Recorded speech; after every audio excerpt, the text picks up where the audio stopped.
What's up, Wave Riders? I'm Peter from Waves and Games, and you're watching Chris, the old-ass retro gamer. Don't tell my mom I said ass.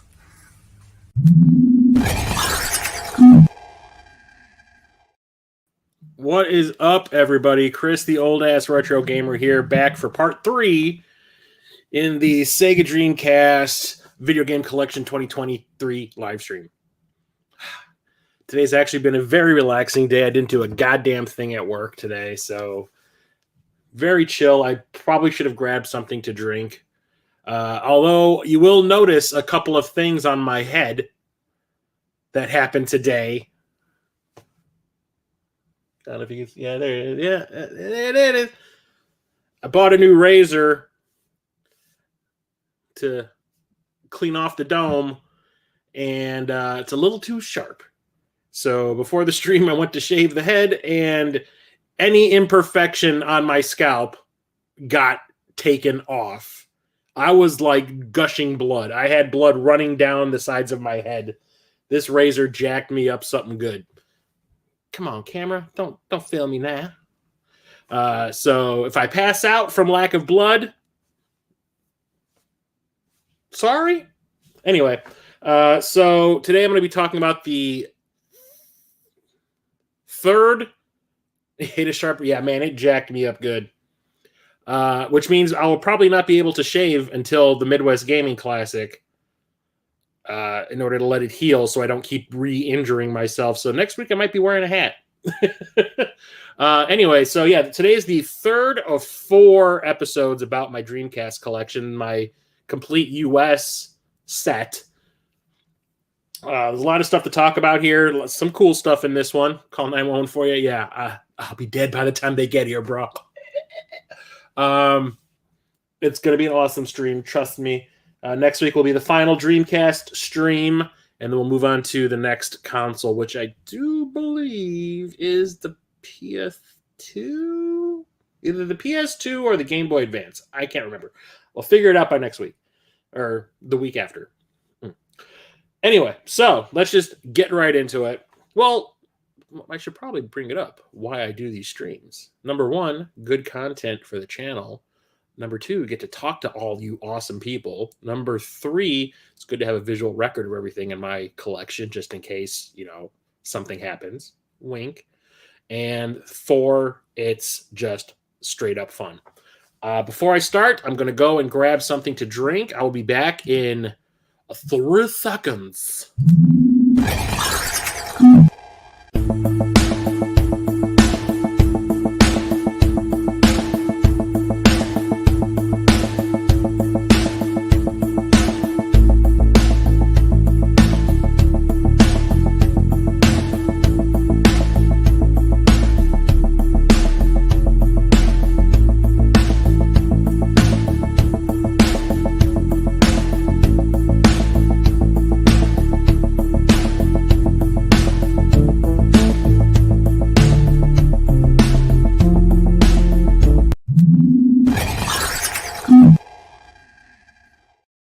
And we're back. All right, so last week I stopped, I think, in the middle of some sports games. And the trend is going to continue because we're in the ends, and that's where a lot of these sports games are. So start off with NHL 2K. Sega was pumping a lot of, I think they started this whole like 2K, format for sports games. Now everybody is still doing it. What is it? The wrestling games still do 2K, like 2K23. Just put 2023. But very 90s, early 2000s kind of thing going on here. I don't have the comments up, derp.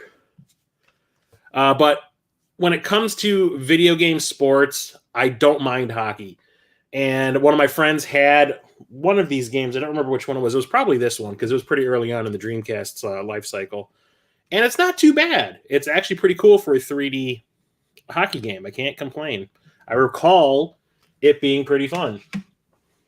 Which, for some... Okay, this is the weird thing about like the NA or NBA games and the NFL games each had a game per year that the console was out. So you had 2K, 2K1, 2K2 for NBA and NHL. Or NHL... Jeez, I can't... I'm super relaxed today. Nothing's going on. It's just, but I still can't talk. NBA and NFL all had 2K, 2K1, 2K2. For some reason, the NHL didn't. They had 2K, and they skipped 2K1, and they didn't. They had 2 years later, they had 2K2. I don't know what happened, but I'm assuming that it's just a very improved version of the first game with an updated roster. So can't really complain. Because if I recall, like I said, the original one was pretty cool. When a sports guy yells it, this cameraman, ooh, we'll get you. So next up is a sequel to a PlayStation 1 game, although this one isn't nearly as good as the first one, and that is Nightmare Creatures 2. This is one of the games I picked up in LA when I was visiting my brother when I went to Game Dude. It's a 3D action beat-em-up, horror beat-em-up. I don't think it's really a continuation of the first one. It's just like another game that takes place in the universe, if I remember right. I did not spend a lot of time playing the original. But I remember there was a lot of hype about this one when it was coming out because the first one was considered to be pretty decent. And then I remember like everyone going like, yeah, the franchise is probably over. So haven't spent a lot of time with this one, but it does have a soundtrack by Rob Zombie, or at least songs by Rob Zombie. I don't know if it's the score. Soundtrack by Rob Zombie makes every moment suspenseful. So I'm assuming it's the actual score. I need to look that up. Yeah, maybe give that a download later tonight. This one I really like for 2 reasons. 1, Cyberpunk, and 2, David Bowie. I'm pretty sure you're going, what?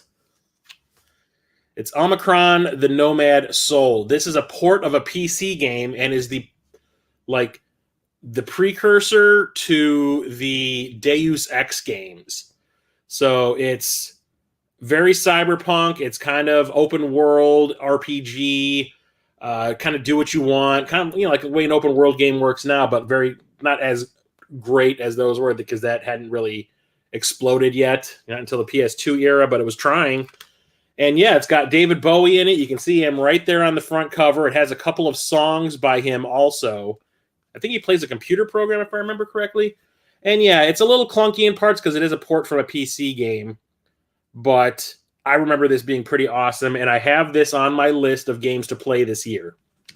I'm definitely going to be checking this out. So yeah, enter the crystal-domed city of Omicron to experience a bizarre futuristic 3D action adventure combining an engrossing storyline with exploration, combat, puzzle-solving, and role-playing. An original soundtrack by David Bowie and Reeves Gabriels, and I wonder if that's somebody from his band. Could be. I don't know. But I always enjoyed this game. I remember I played it a little bit back in the day when it came out, and I really enjoyed it because it was something different and new. And when I got it back into my collection, I remember I made a really big deal. I was like, I think it was right around the time David Bowie died was when I got it. And I was like, oh, this is awesome. I got the David Bowie game. And I went and I played it a little bit more. And I was like, yeah, I need to come back to this. I don't really have time right now to sit there and play like a game that's going to suck up so much of my free time. And it just never did. But this year, it's probably going to happen. What's up, Retro Coop? How's it going? I don't think they're genuinely going to be nightmare-inducing games. They're beat 'em ups. Just happen to have a couple of weird-looking triangle monsters in them because early polygons.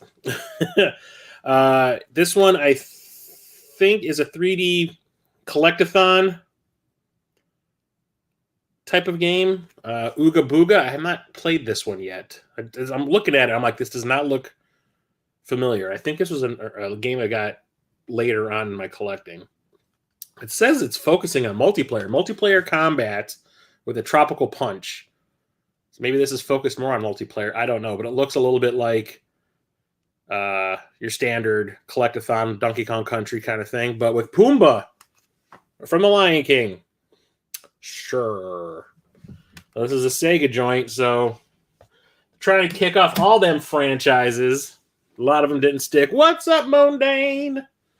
This one was pretty awesome. It's a third-person / first-person shooter, depending on what mode you're in. But Out-Trigger, and I think it has a subtitle. Out-Trigger. Oh, God, that is the smallest damn type.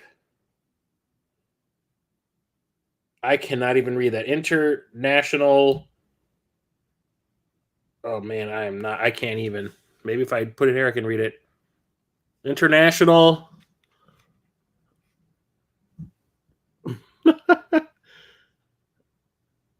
Counter terrorism specialist force. Wow, that took way too much time trying to read. Why would you make that so goddamn small? My Star Wars shirt, wink. Yeah, okay, game. What's up, DB? How's it going? Just relaxing, playing Travis Strikes Again on PS5 for not time to relax. Yeah, I still need to pick that one up. That sounds. I always like those No More Heroes games. But anyway, it's a third person like shooter, a little bit of an arena thing going on, if I remember correctly. Yeah, 1 to 4 players, and it turns into first person, I guess, depending on what gun you're using. But I remember trying this one out when I first got it, and I really enjoyed it. I thought it was kind of fun. Never tried the multiplayer because, that's not a thing anymore for the Dreamcast, unless someone's got like some homebrew server or something like that. But yeah, I remember being pretty fun when I tried it, and it worked. So I remember John Hancock talking about it once too. This one, because I'm with band stuff. Finally can get stream. Whoop whoop! Glad you're here, bro. We have Pen. This is the dumbest name ever, by the way. Pen Tryilon. It's so stupid. It's basically 3 little mini games where you play as these. I think one's a seal, one's a penguin, and one is a dog or something. I can't really tell. I never could figure out what that third one is. There's a seal, a penguin, and I do not know. I think it's supposed to be like a rescue dog. But anyway, there's, what is it? The jumping one? God, where are they? It's a triathlon. That's why it's called Tryilon. A penguin, a shark, a walrus, a hippo, an octopus, a bird, or a dog. Okay. Race against each other, against the clock in 3 unique events, including belly surfing, ice walking, and swimming. And they are all terrible. When I first got this pretty early on in collecting, I think it was like 2014, 2015, I tried it out, and I was kind of like, I didn't know anything about this game. Infograms, their stuff is very hit or miss. Let's check it out and see what it's all about. And I remember within the first 10 minutes, I was like, no, I made a mistake. It controls like absolute ass, and it's not fun. The graphics are really ugly. I mean, just look at the character models. They are fugly as hell. They're not cute or adorable. Does not make me want to endear myself to any of them. It was not fun. So I was like, nah, I'm done with that. I remember even in the Dreamcasting episode where I talked about it, I had to capture the footage for that video, and I was just kind of like, I don't want to play this again, but I did. Ugh. So these I picked up when I was at Game Dude. This is like the second time I went to visit my brother in LA. So this is probably 2016, 2017. I can't remember the years. It was like maybe 2015, 2016. So it's probably 2016. I went to Game Dude, like I said last time, I went to Game Dude 3 times. I talked him into taking me there 3 different times. And it was like the day before we were supposed to leave. I was like, can we go back there one more time? There was a couple more things I was looking to pick up. And it was these. That is Phantasy Star Online. And then Phantasy Star Online version 2. These are online, MMORPGs. You see the Game Dude stickers on both of these. I had never seen the second one anywhere near me when I was game hunting, in my area. First one I would see all the time, but it was really, really expensive for some reason. I'm like sitting there going, no one, you can't really play this anymore. I didn't know about like the homebrew servers, I think, that are still going for one of these or both. I don't know. But I was like, you can't really play this anymore. Why are you asking like $30 for the damn thing? I'm like, I'm not paying $30 for a game that I don't even think I could play. I was not aware of the single player mode. But I played the first one a little bit online when the game first came out. I picked it up and I was like, I want to try this online thing. I know about, was it EverQuest? Friends of mine were playing EverQuest. They always talked about how great it was and how much time they spent, playing that kind of thing. I want to see what it's like. So I remember I played it online for like a week, maybe for like an hour a day. And by the time the week was over, I was like, yeah, this kind of isn't my thing. But didn't stop me from like trying other games as the years went on, because I tried multiple MMOs and couldn't get into any of them. So that's my fault. But anyway, I thought it was okay. I didn't really run into a lot of other people, and it just didn't do anything for me. But the graphics were cool. I liked the way the interface worked. I don't think I had the keyboard at that point in time. But yeah, and then part 2 is just a better version of the first one. Obviously, it's called version 2. It's not part 2, it's version 2. But the first one has 2 discs in it because it comes with, what is the other one? The Sonic Adventure 2 free trial. So like a little demo disc for Sonic Adventure 2. I was wondering why this one was so heavy. And this was, credit card required for play. Mm-hmm. I like Phantasy Star. I was never really into those games. The king of homebrew servers. Love those Phantasy Stars. Hey, Mundane Retro Coop. Hey. And PSO is so damn good. Hey, Peter. Yeah, I can't get into MMOs for some reason. I get bored with them really quickly. I played multiple ones over the years. I've played Star Wars Galaxies not once, but twice. Like I played it when it first came out and then played it again after they had revamped it. Basically beat the game. I like maxed my character out in the space of like a month.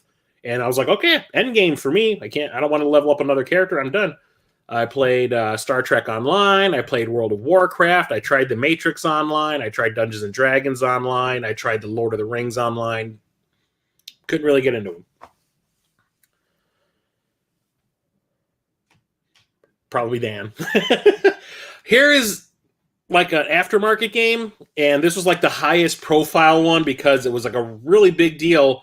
Originally, it didn't come out for the Dreamcast. It came out for the Sega Genesis, and it came out like maybe like a year before I got back into collecting, so I completely missed the boat on that one. And I remember watching, because it took people a long time to get their copies for the Genesis, and like after the fact, like I want to say a couple years or maybe 3 years after the game came out and people started getting their own copies, I started seeing reviews of it popping up online on YouTube and stuff, and everyone was saying that it was pretty good. And then out of nowhere, they're like, oh, by the way, there's a Dreamcast version now too. And I was like, hey, now, if I'm going to play it, that's going to be the way I do it. And that's Pure Solar and the Great Architects. It's a RPG, JRPG, made after the fact. And I thought it was kind of cool. I actually put this on, I think it was like my 2015 or 2016 games of the year that I played. I remember this was on one of my lists, like the top 10 games I played that year. Honestly, probably because I didn't play a whole lot of games. I think I put this in 10th place. And I didn't beat it, but I really enjoyed what I did play of it, but I never finished it. Anyway, how do I open this up? There's a second disc in here, isn't it? No, there isn't. Anyway, comes with a lot of stuff. Yeah, this is from Watermelon. What is it? Yeah, Watermelon Games. They did Paprium, which I did pre-order, and it took like, 5 years for that stupid thing to show up. So it comes with a small little poster. I think these are some stickers. Yep. Comes with like a page of stickers. Yeah, I'm never going to use those. And a pretty cool manual. And yeah, it's like a turn-based RPG, a little more. It kind of reminded me of the way that, what's it called? The overworld stuff when you're not fighting reminds me a little bit of Secret of Mana. Just the way it looked and the way it worked. But the fighting is very reminiscent of any other RPG you've ever played. But it was kind of cool. I liked the little cut scenes and stuff. It was all like animated. So I was pretty impressed with it, especially for like an aftermarket game. Pure Solar. Yeah, I thought it was pretty cool. This one is a sequel to a PlayStation 1 game also that was called Star Gladiator. And this is Plasma Sword, Nightmare of Bilstein. A friend of mine, this dude Tom that I used to hang out with, his brother, I brought him up a couple of times. His brother, oh God, what was his damn name now? I keep on wanting to say Bill, but that's not it. Damn it, I can't remember his name. Shit.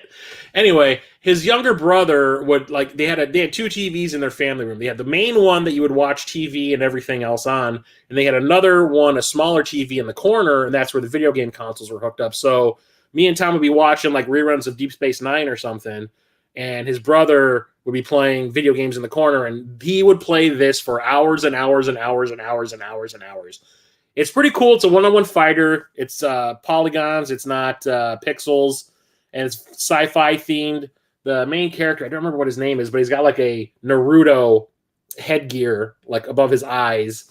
It's a pretty fun game. I like it a lot. I don't remember if these are based on arcade games or not, but I like this one a lot more than the first one. The mechanics are pretty cool. The moves are easy to pull off. It was not a very hard fighting game. That's probably why his brother was playing it all the time. Because I remember, like, I'd look at him playing, and he'd be playing as one character, then I'd watch some TV, and then I'd look back again, and he was playing as a different character. I think he was always trying to beat it with everybody that was available, and I do not recall if there was any unlockable characters. It's been a while. But it's really, really fun. I really like all of the majority of the fighting games that Capcom released on the console. Haven't opened this one, but this was one of the final games I needed to finish my set. I think Captain Algebra got me this one, actually. It's Pod or POD Speed Zone. Another racing game, but this one is trying to emulate, San Francisco Rush 2049. It's like a futuristic racing game, but you're not a hover car. You're actually like a car with wheels. And it looks okay, but I'm guaranteeing it's not going to be that great. But they're really pushing the online play with this one. Get free 50 hours of SegaNet. Ooh. So haven't tried that one yet. Let's see here. These are awesome. So one of these, I'll just talk about it. We got Power Stone. This was one of the launch games for the console. I pre-ordered this one, got it on day one. This was one of the few games that I got that actually worked. Talked about that a couple of times. I think there might be one more game. Yeah, there's one more game coming up that didn't work in that first batch of games. It's an arena fighting game. It's like a multiplayer fighting game. You can play it single player, but like you have a max of 4 people in these arenas. And there's like obstacles and there's levels and stuff like that at different heights and like things you can like in parts of the environment that you can like launch yourself off of and stuff. But the whole point is to gather up these colored gems, these power stones. And once you get enough of them, you turn to like a super version of yourself for like a limited amount of time and you can cause some serious damage to the other opponents. Super fun game. I played the crap out of this because I only had, like I said, I pre-ordered 75% of the games that came out on day one for the Dreamcast, and 4 of them didn't work. So I was playing this. I was playing Crazy Taxi. What else was there? I cannot recall. Brain fart. Anyway, but I absolutely loved this game. And I had the sequel, Power Stone 2, back then as well. I bought it the day it came out. It's bigger. The arenas are a lot more elaborate. There's like things that are moving around now. It's more complicated. The fighting is a little bit different. It's like a little more like complex, I guess. But the idea behind it is basically the same. And it's pretty awesome. I love this one a lot too. The only thing was when I got back into collecting, one of the games I wanted to get, well, I got Power Stone pretty easily, if I remember correctly. Power Stone 2 was going for like $150. And back then, I just basically I'd only started, can't talk, slow down, let the mouth catch up to the brain. It was pretty close to, when I started collecting, it was pretty close to when I had started my new job. So like I wasn't making like a ton of money. So if it was over $100, if any game was over $100, it was a no-go. I was not willing to spend anything like that. So I was like, $150 for this? There's no way in hell. So what ended up happening was that raffle page from Facebook that I've talked about a few times during the streams. That what was it? T-Scran Vigat, trade, sell, collect video games and toys. Someone wanted to sell an expensive video game, but didn't want to pay the eBay fees. They would put it up for a raffle. They tell the person who owned the page how much they wanted for the game total. The guy would break it up, let that price up into tickets. So if the guy wanted $150 for it, he would be like, okay, so many tickets at so much a price equals that $150. And people would buy the raffle tickets at that price for each one. And eventually, once the tickets were all gone, they would do like a randomizer. They would do like a live stream, and they'd have a randomizer. They put everybody's name in there for the amount of tickets that they had. So if you bought 5 tickets, your name would be in there 5 times. And then they would randomize it 5 times. Whoever was on top the 5th time, it was the person who won. I won this from that raffle. And I want to say I paid like $6. I think I paid there were $2 a ticket. I paid for 3 of them, and I won it. And it seemed to happen a lot. The amount of people that were doing those raffles every day, and I won a lot of stuff from that raffle site. It was kind of crazy. So super thrilled to get this back into my collection. Didn't pay out my ass for it like most people were probably doing at the time. So how's everybody doing tonight? Really looking forward to the Midwest Gaming Classic next weekend. I've been actually selling some stuff I've had sitting around for a while that I've been trying to get rid of, and made a fair amount of money to add to my fundage for the convention, so it's going to be pretty rad. Haven't played this one. It is still sealed. This is another one of the later games I needed at the end of my collecting for the console to make a complete set. But that is Prince of Persia, Arabian Nights. So this is basically Prince of Persia in 3D. I remember reading about it back in the day and seeing a couple of or reading a couple of reviews and stuff, and people were saying it was okay.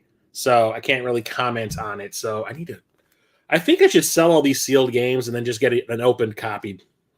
I'll probably get a lot of them. Tonight I'm going to check to see what the sealed ones are going for and see what that's all about. But it honestly doesn't look very exciting. I love Prince of Persia, don't get me wrong. Especially the reboot that they made on the PlayStation 2 and all that. Woo! That was my jam. Listening and cleaning your living room. Oh, vacuum.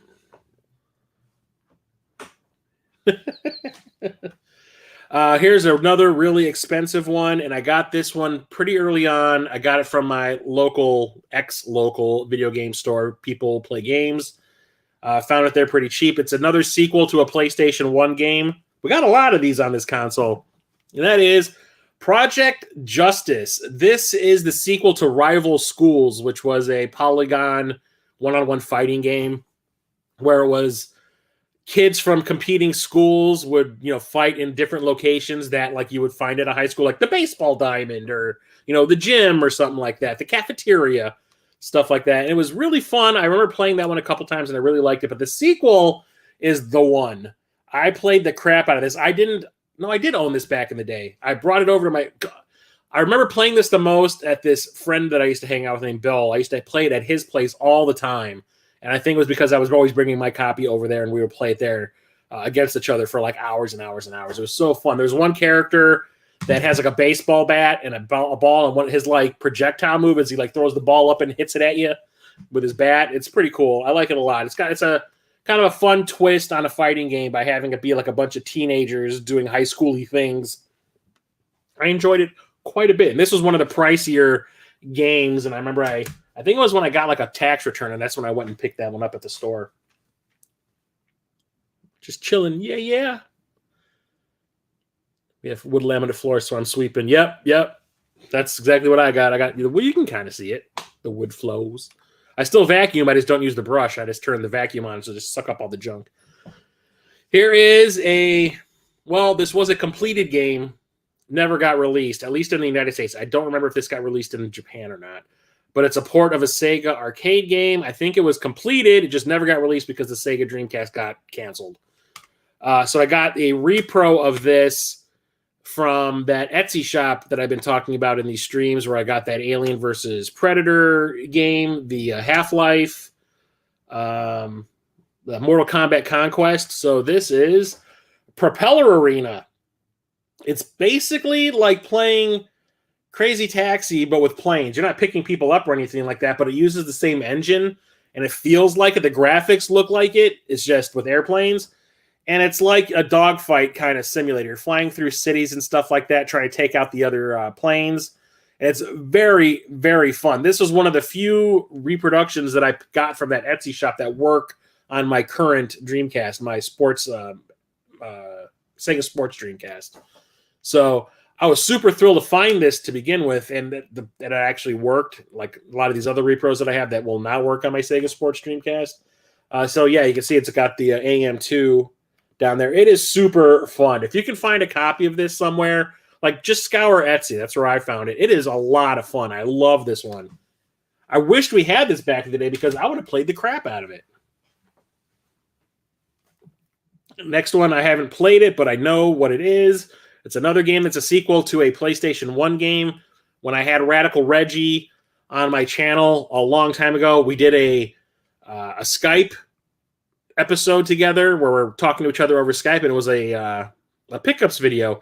And he had just picked up the PlayStation game in this series that this one is a sequel to, and it is Psychic Force 2012. 2012, so far away. And it's a one-on-one fighting game that's a little bit like playing a Dragon Ball game, if I remember correctly. But like everybody has like fantastical power kind of things. And it looks pretty cool. It does. I should probably open it up, or maybe I'll just look to see how much this goes for and then get it open copy later on. But Radical Reggie swears by this one. He always said this was kind of like what he would call a hidden gem. Back in the day, it was pretty much ignored. Nobody gave a crap about it. I think it got like mediocre reviews, but he always said that that one was super cool, which is why he made an effort to get the Japanese, because the first one I don't think came out over here. He had to get like a Japanese version. Here is, this. I was talking about, what was it? Missile Command and Centipede coming out on the Dreamcast. Like Atari decided to like bring a lot of their old franchises. I don't even know if they were really franchises out of mothballs and like create these new 3D versions of them. Hasbro released this, but who was it? Was it Atari that made this? I always thought it was. Oh, geez, what was the name of that toy company? Was it Hasbro? Mattel. Whatever. Q*bert. Just a 3D version of Q*bert. It's the exact same game. It's the screen is set up the exact same way. There's nothing crazy about it being like super zoomed in or anything like that. It looks just like the Q*bert that you know. It's just now got like a really weird 3D coat of paint.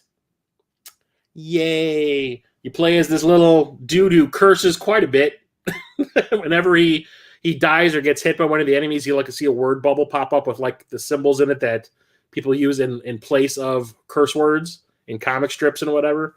All it really is jumping on these blocks and changing them colors. When you land on the block where you touch it, it changes color. Once you have them all changed, you move on to the next stage. It's nothing crazy. It was very 80s. I don't know why this one needed to make a comeback in the 2000s, but it did. Love Rival Schools and Project. Yeah, Project Justice is rad. This one I played a lot back in the day. I played it a lot, especially at that dude Bill that I was talking about with Project Justice. I played this. This is one of the only games that I played multiplayer on the Dreamcast, like 4 people. And back in the day, it was awesome. This was like, I had never played anything like this before. It was like, this is the greatest thing ever. Playing it nowadays, this game is crap. Like compared to what we have now, and like the frame rate and just the way the controls work and everything, it is like almost unplayable. It's Quake 3 Arena. It's id, people that made Doom and Hexen and all that. I mean, Quake was pretty awesome back in the day, especially the fact that Nine Inch Nails did the soundtrack for the first one. But first-person shooter, it does have a single-player mode, but the whole point of this one, I mean, it's called Arena. They want you to be playing the multiplayer. The focus of this was on multiplayer. Never played it online, but we're playing it local. So Bill, it'll be me, my buddy Bill, his brother Shane, and then his roommate, whose name I cannot remember. would be sitting around playing this, and it was so much fun. Like, we played this for hours. Got it back into my collection, and I was like, what the hell is this? It is almost, like I said, unplayable. It is hard. Like, the frame rate is terrible. The graphics are not great. Everyone's real chunky. It's really hard to move because I'm not used to... I mean, it's because of the way the controls work. I mean, I can do it on Doom, but for some reason, maybe it's the Dreamcast controller, using the thumbstick, the analog stick, and the buttons, the face buttons to move back and forth, and the aim is with the thumbstick. It's really hard to nail down on that one. There's a Dreamcast knock when Qbert falls? Nah. Also, Tech Romancer won't be today. It will be next week.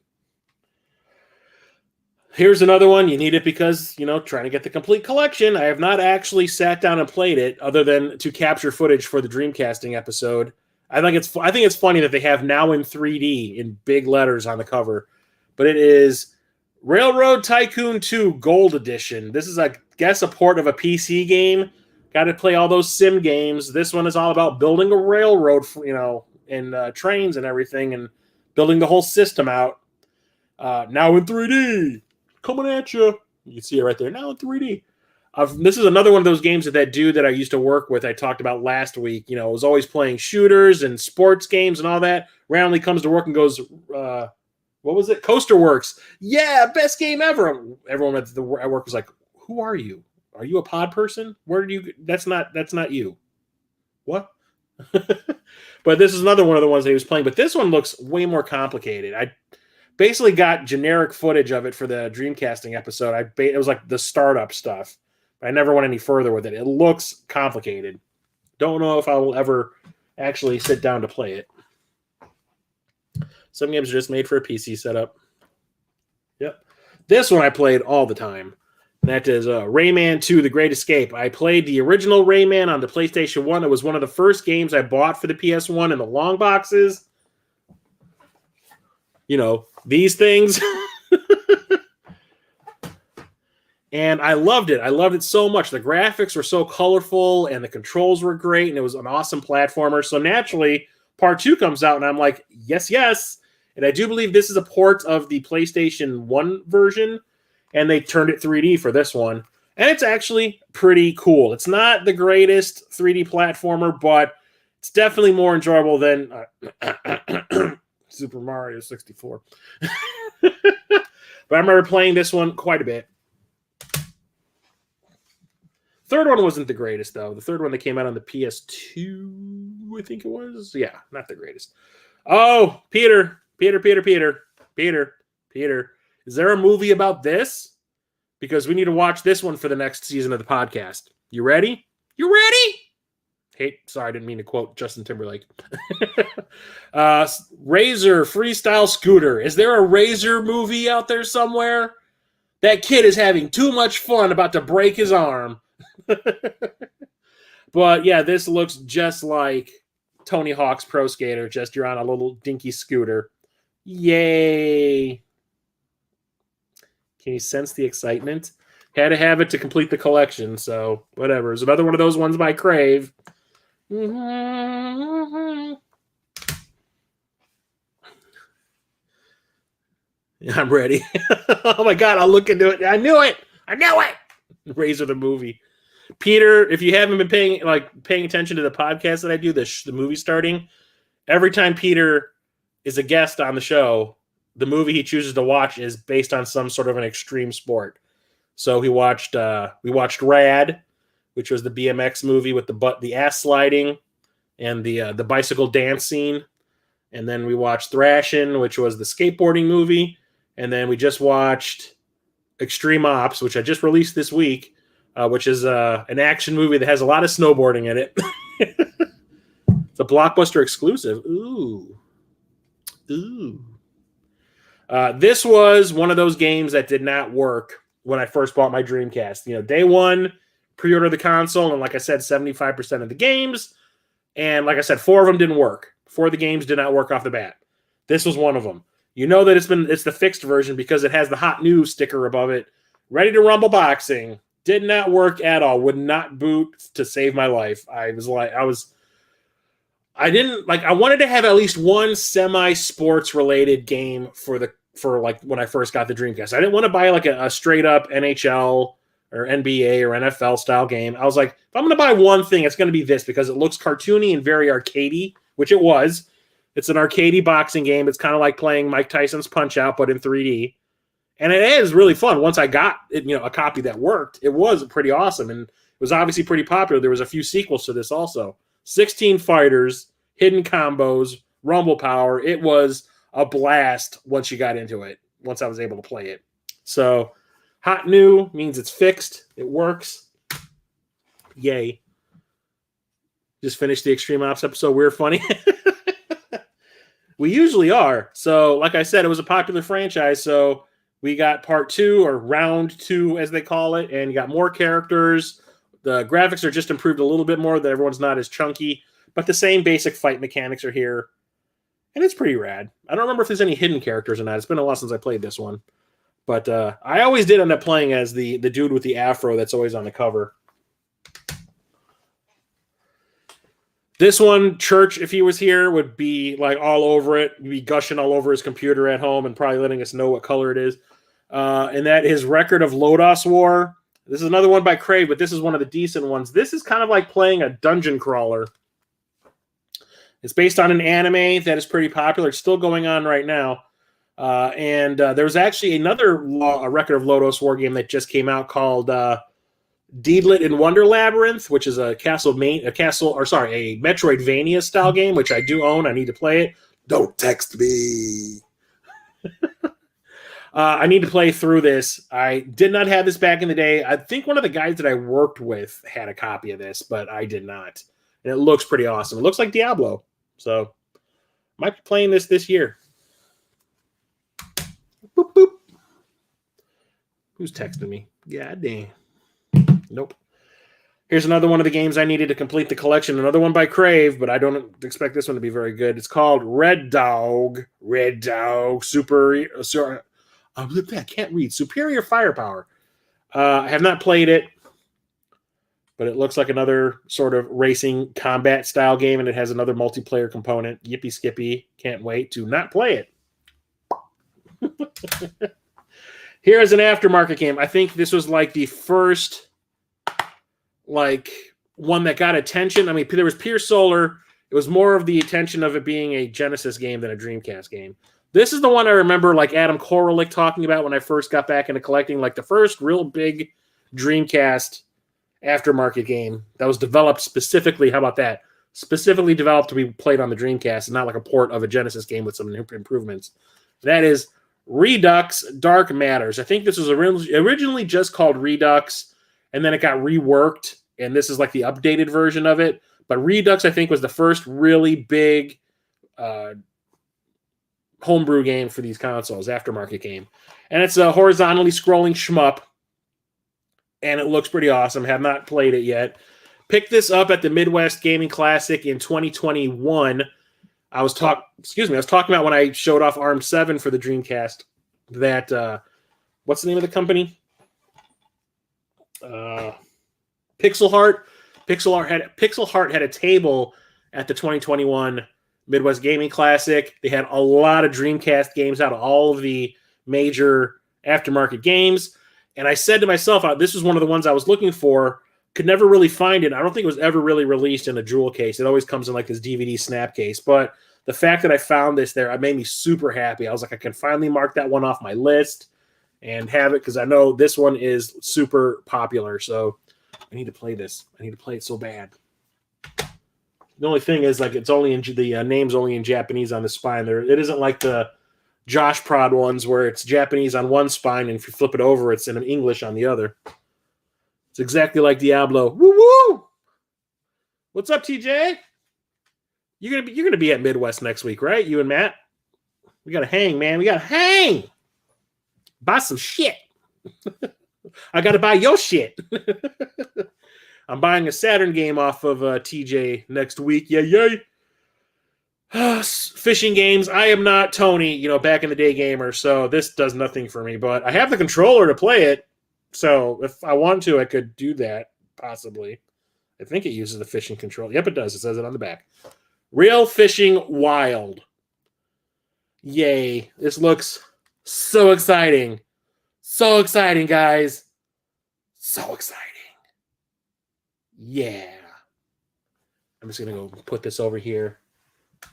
I can feel the excitement through the television, guys. I can feel it. It's palpable. Next up, oh yeah. I got so lucky with these two games because I found them before the price went through the freaking roof. Like, I don't know why. I don't know what it is about these versions of this game. They're ports of PlayStation 1 games. They're really good. I played this one for the Cartridge Club Game of the Month when Musty Hobbit was still hosting their podcast.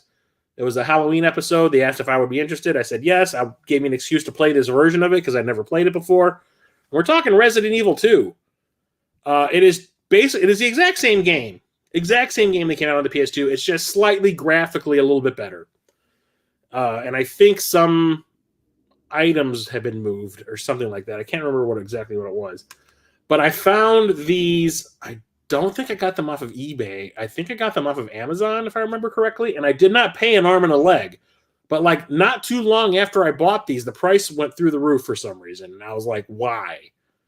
And I think they're still pretty expensive, especially the ones on the GameCube. But yeah, it's the exact same game you remember from the PlayStation 1. And I played this version of it for the podcast, and I beat the... See, normally when I played the PlayStation 1 version of this, when it first came out, I played Leon A, and I was like, I don't need to play it now, anything else. I was like wondering why there was a second disc. I'm like, did I do something wrong? You know, did I miss a bunch of content or whatever? Because I beat it as Leon, and then that was it. And then I want to say like a year later, everyone's just like, well, which is your favorite playthrough, Leon or Claire? And I'm like, what do you mean? They're like, Leon was one disc and Claire was the other.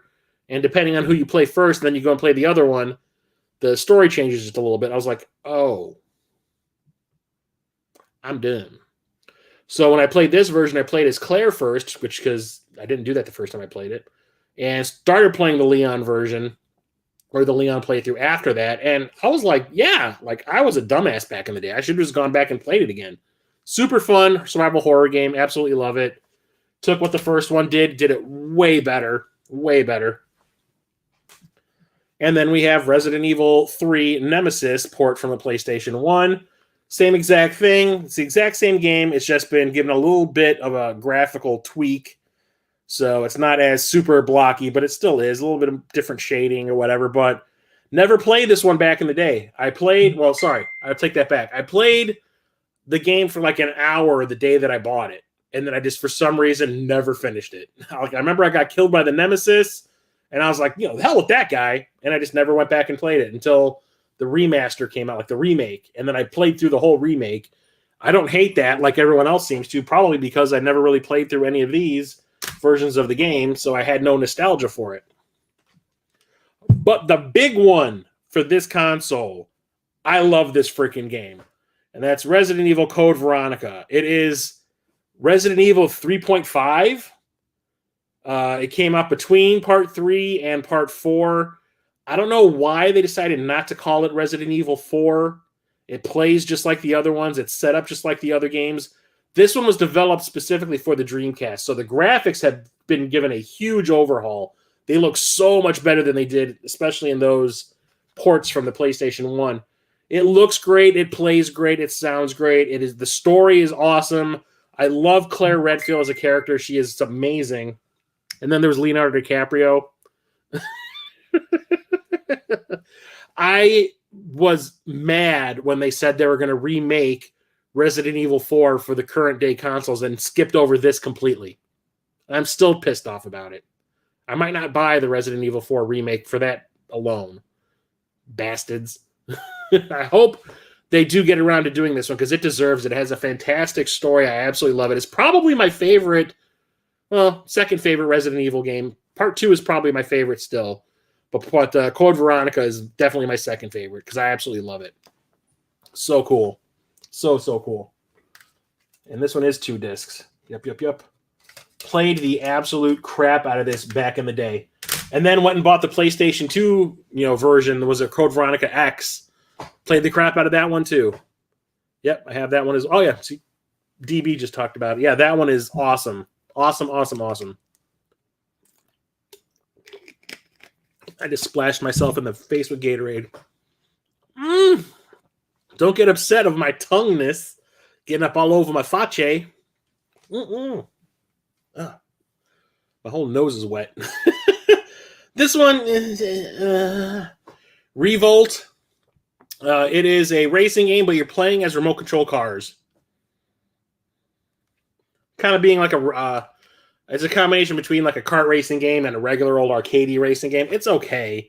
I had to capture footage for it for the Dreamcasting episode that I did, and it's all right.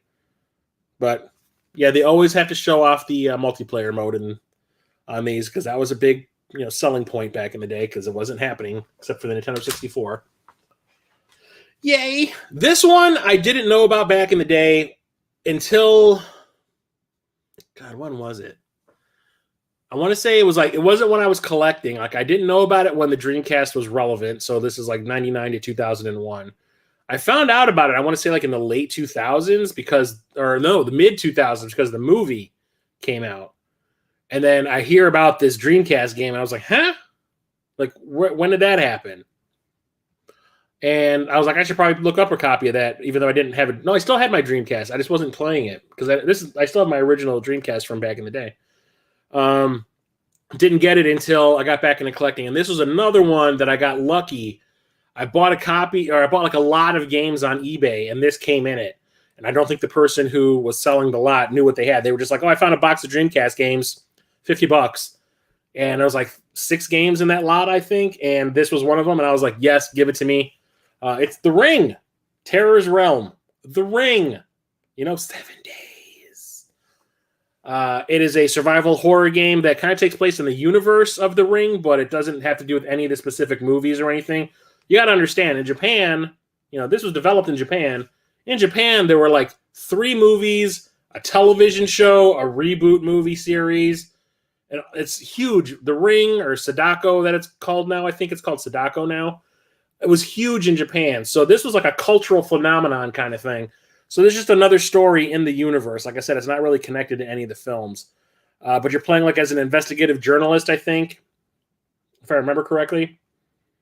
And you're trying to figure out the mystery of the videotape. Really, really cool that we got a game based on The Ring. Never would have thought about it. Didn't know about the movie until like was that 2004 when the remake came out over here? So, hell yeah. The Ringu. Revolt is boring. Yep. Well, I don't know anybody that hates Veronica, so I turn my nose up at them. Is revolting against Revolt? Leaving the CRT on.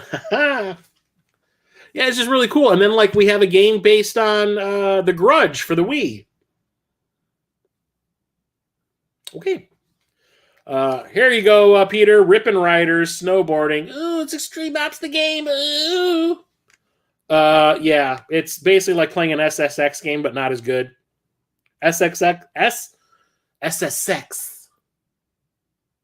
Scandalous. I'm getting loopy, guys, really. SSX are those like snowboarding games that were popular on the PS2, hadn't come out yet. So I guess this is just like the warm-up. Whatevs. Ooh. Ooh. Okay, so this is not a hack. Not a homebrew either. Jesus, a repro. Ugh. I was talking about Dolphin Blue. I think it was in the first Dreamcast stream. Dolphin Blue that I got from Mr. Wizard Reproductions, Evil Jared on Instagram. And like I've said, he does like sell-throughs on Instagram. He'll be like, hey, like I'll say Monday. He's like, hey guys, on Instagram, I've got 10 copies of this like hack, repro that I'm doing. I've made 10 copies. They're very high quality. At so-and-so a time on Tuesday, I'm going to put them up. Or I'll put them up on Tuesday. The time will be random kind of thing. So watch Instagram. And he would always put those repros up when I was busy at work and I was not near a cell phone. So I can never order them. I knew that he was doing reproductions of this game, which I loved because I used to play this on my dad's PC, and I was super excited that he was going to be selling these repros of it. Thing was, the exact same thing that I just talked about happened. He put them on sale when I was nowhere near a cell phone, completely missed out, and I was really ticked off. But eventually, I think he caught on that, people, if you make enough copies, people will just order them as long as you still have them in stock, and you can make some monies. So he ended up opening a website and has the repros that he's done over the years available all the time. So you can go and get Dolphin Blue, you can go and get this, and it's Rise of the Triad Dark War. I used to play Rise of the Triad on my dad's PC all the time. It's a first-person shooter, pixely, just like Doom and Duke Nukem, and it is super awesome. I loved this one. You get like to dual wield, and you're fighting Nazis and shit. It's awesome. No, sorry, not Nazis, the cult. Thinking Wolfenstein, Jesus. And Apogee was like one of those computer or those programmers or I can't talk, developers that my dad followed back in the day because he had I want to say like a good stack of games by Apogee. But yeah, I still haven't opened it. It's got the Mr. Wizard label on it. I'm starting to ramble, guys. Am I getting tired or am I just getting hungry? I don't know. I ate today, but I ate at like 9 a.m. and I haven't had anything since. So it might be that I'm getting hungry, that I'm starting to ramble and mumble. But I need to bust this out. But I know I won't be able to play it on my Sega Sports Dreamcast. I'll have to wait until this weekend when I can get my original one fixed while I'm over at Rocket Sauce's place.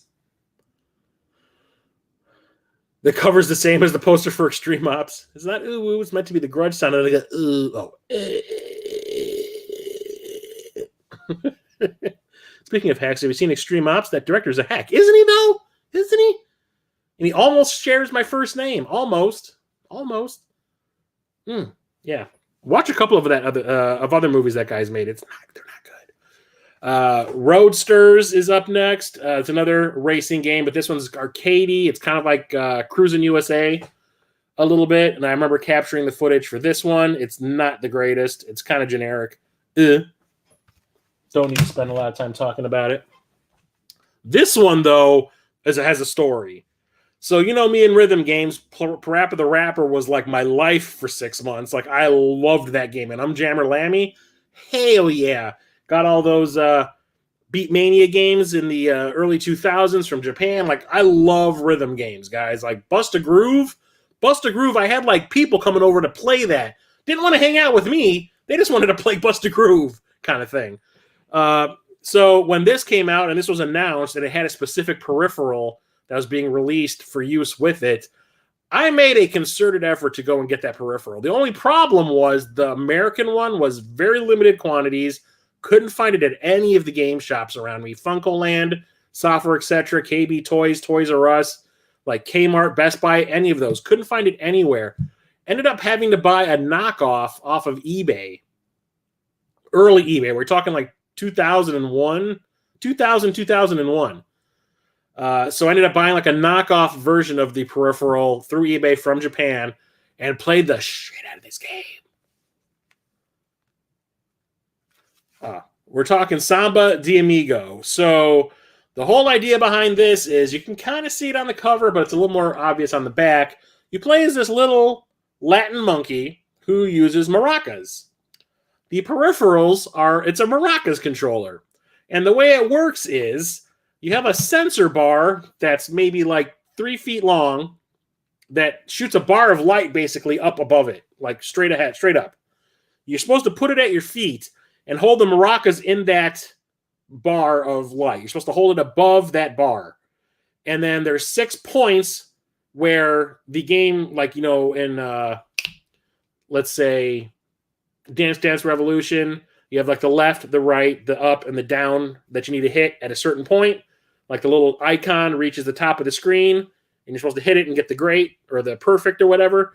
So you have 6 points. That's kind of like this snowflake shape. And you have the icon that you need to watch coming out from the center and going out to those points at the ends of the snowflake. And when it reaches the end, you're supposed to shake the maraca either in like an upward position, a side position, or a down low position. But you have to keep it over that bar. it was a workout, guys. Like you just don't understand. Like I'd be playing this thing for a half an hour and I'd be like, all right, I'm done. And then oh, wait a minute. Why is my shirt sticking to my body? Kind of thing. It like took a lot out of you. You could play it with a controller too. And I do believe you do it by, I think it was the stick. I don't remember. How did you do it with the controller? I never really played it with the controller, I don't think. I must have, because I didn't have it at the start. I don't remember how the controls worked for that, but it was weird. And I remember like it made sounds too. The maracas made clinking sounds. So I remember like my parents walking past my bedroom and they hear me going like clinkety, clinkety, clinkety, clinkety, clinkety, clinkety, clinkety. Like, what are you doing in there? Kind of thing. It's a super fun game. And then it got a sequel on the Wii, and they used the Wiimote and the nunchuck in the same kind of way, but you didn't need to have a bar. Eventually, like I realized that this peripheral was just taking up way too much space. Like I said, I was living in my parents' house, didn't have a whole lot of room to store something like that, especially that bar because it was like 3 feet long. Eventually, I was like, yeah, I don't feel like playing this game anymore. I'll get rid of the controller. Big mistake. I should never have sold that damn thing. But I did get a lot of money for it because I sold it on eBay. But I wish I still had it. And then I see a video when I got back into collecting from Pat the NES Punk, went to a flea market, and there's 2 of the official ones, and he got them for like $10 each, like still in the box. I was like, you son of a... I would kill to have that. Maybe that's something I'll look for at the Midwest Gaming Classic this year. See if I can find that peripheral. Dialing up with the Dreamcast and downloading extra songs. I don't think I ever did that. The D-pad and the face buttons, I couldn't remember if it was the thumbstick or the D-pad. But yeah, you basically just... I think it was like the combination of the 2 buttons to do the diagonals. Japan got an updated edition for the Japanese Dreamcast. Ooh. Stick doesn't work on the game. Okay. Yeah, I don't remember. It's been a while. But this, on the other hand, this is another one that I played all the time. That is San Francisco Rush 2049. If it wasn't this, it was at the arcade. The GameWorks by where I used to live had a 4-person Rush 2049. And every time I would go there with friends, it was like a thing. Like you had a numerical pad, like a phone pad, and you would type in a code, and it would like bring up your stats because it would remember your races and your times and stuff like that. And it was super cool. So arcadey racing game that has a lot of hidden paths and stuff like that. There's a little bit of not really combat, but you can like bang each other around and stuff like that. It is super, super fun. And playing it in multiplayer is definitely the way to do it. It's more fun with friends, but on its own, it's still great. I loved all the Rush games. This one got a ton of play. Shit, I might boot that one up tonight. Rush. Need a Beatmania controller. They expensive? Well, I bought mine in like the early 2000s, so I couldn't really comment. But I have them for the PlayStation 1. I have almost all of the Beatmania games on the PS1. There's like all the add-ons for it, and there's also Guitar Freaks. I have a generic brand one, and then I have the official Konami one. I think the official Konami one was obviously more expensive, but back then it was probably like $30. Now, I don't know. I haven't looked. But then there's also Beatmania on the PS2. Haven't played that one, though. Here we go. I gotta get the box. Where's the box? There we go. There's the box. Gotta talk about it. Okay. Get in some weird territory, everybody. Gotta talk about Seaman. Not Seaman, Seaman. So I was talking about at the beginning in the first episode, before I started showing off any games, that Sega was definitely trying to like set itself apart from all the other consoles that were out there by doing a lot of weird things to get attention. And Seaman was definitely one of them. So what is Seaman? Well, it's a life simulator that requires a specific peripheral. No! Damn it. And I gotta say, this one is a little beat up. Hang on a second. Where are you? The microphone sponge around it is a little gross. I got this one from Nintendo. This is one of the games I got from him when I got... Was it Alone in the Dark, The New Nightmare? I had texted him on Facebook, and I was like, hey, if you have any Dreamcast games you're willing to sell, let me know. And this was one of them, and the other one was Alone in the Dark. So it requires the use of the microphone peripheral that clicks into one of the ports on your controller. And I can't remember if you have to hold a button down, or I think you had to hold a button down in order to speak into it. You can see that the sponge has turned completely brown. It used to be green. Oh, it just ripped off. Fantastic. Good job, Chris. You're a winner. Or a wiener. Yeah, it is completely screwed. This thing is like gel. God damn. Oh, well. I'll just use the one for Alien Front because that one is still perfect. Shit. Well, I just broke this. Awesome. On stream, guys, I broke it.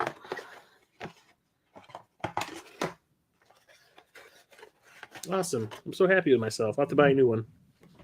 Or a new microphone. Whatever. It's cool.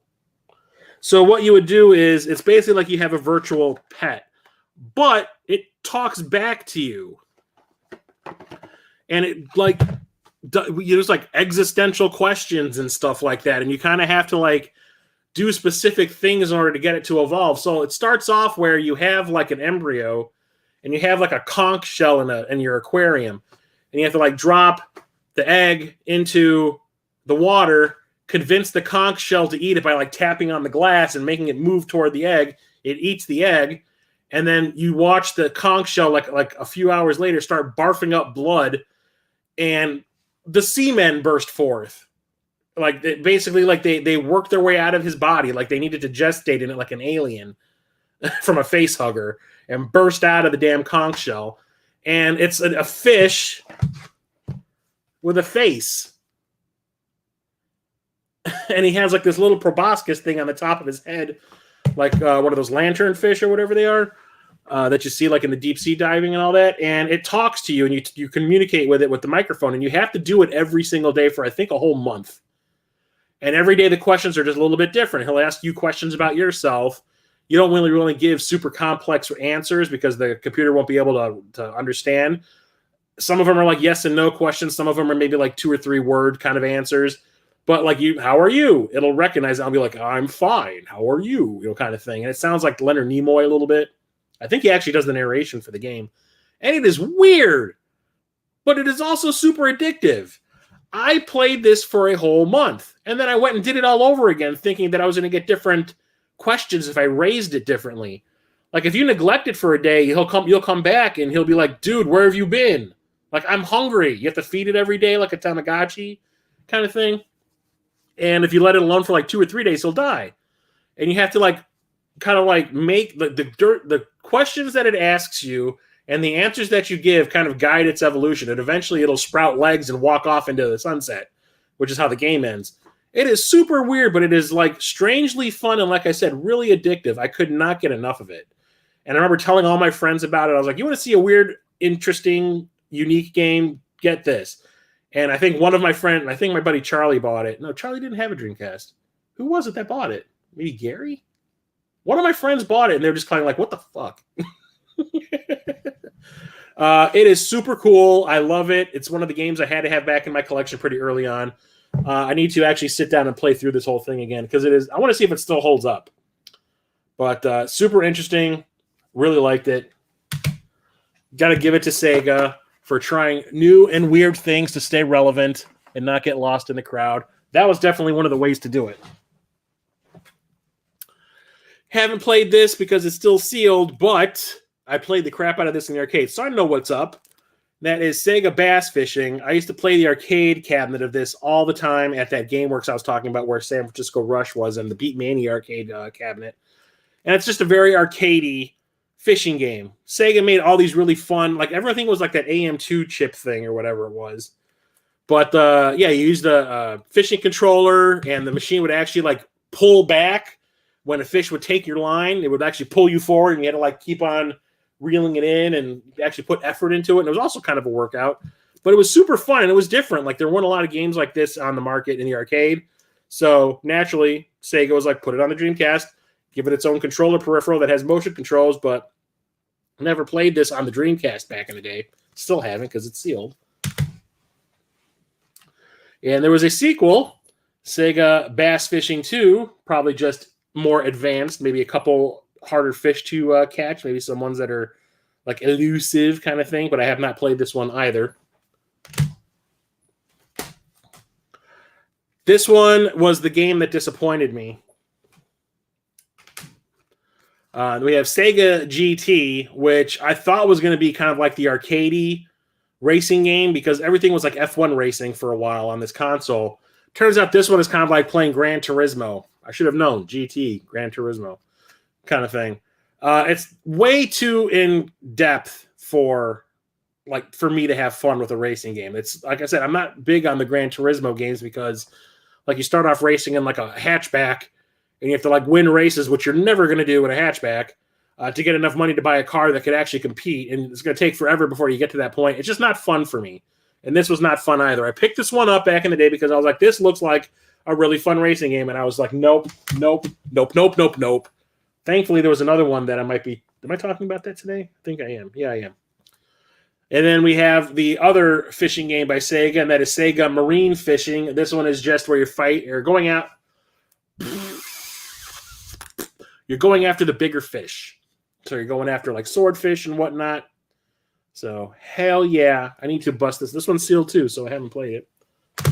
I need to bust those out and try that controller to see if it actually works. Every copy of the game has a mic cover that disintegrates. Yeah, but the one for my Alien front is like perfect. Perfect. I might have to do that, TJ, and find one that fits.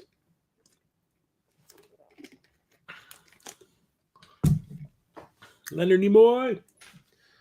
This is the game that I wanted Sega GT to be. And that is Sega Rally 2, Sega Rally Championship. This is the arcadey one. And I remember when I bought this, I was like, okay, please be what I think or I thought GT would be. Because I got rid of GT because I could not stand it. And I remember like being excited to come home from work and play another couple of races in this game, which rarely ever happened unless it was San Francisco Rush or Hydro Thunder or something like that. This one was the one that got me. It's like rally racing, so you're in like a little souped up mini car kind of thing, and you're racing on dirt roads and everything. It is super fun. I like this one a lot, and I played it a ton. Way more than I play most racing games, but like the more arcadey, the more fun it is to me. So that one got a ton of play. This one I hear is broken. Not like because I did something to it. The emulations are not good. We have this Sega Smash Pack Volume 1 that has a bunch of old Sega Genesis games on it, like Sonic the Hedgehog, Golden Axe, Shining Force, Wrestle War, Streets of Rage 2, Columns, Virtual Cop 2, Revenge of Shinobi, Sega Swirl, which is on the Dreamcast Internet discs too, Altered Beast, Phantasy Star 2, and Vector Man. 12 Sega games all on one disc. Well, and from what I understand, the emulation is not good at all. Yay. I did not have this back in the day. I did not see the point. So I never bought it. But I can't remember who told me that the emulations on this were pretty garbage. Especially for like Streets of Rage 2 or something like that. Or Sonic. So, bust. Only good game on that compilation. Yeah, I hear that it is trash.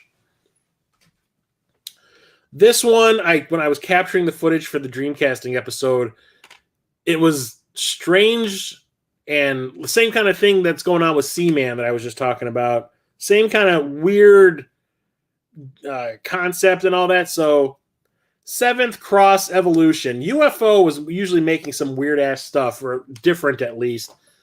This one has you like evolving life forms, and you actually like go and mess with their DNA.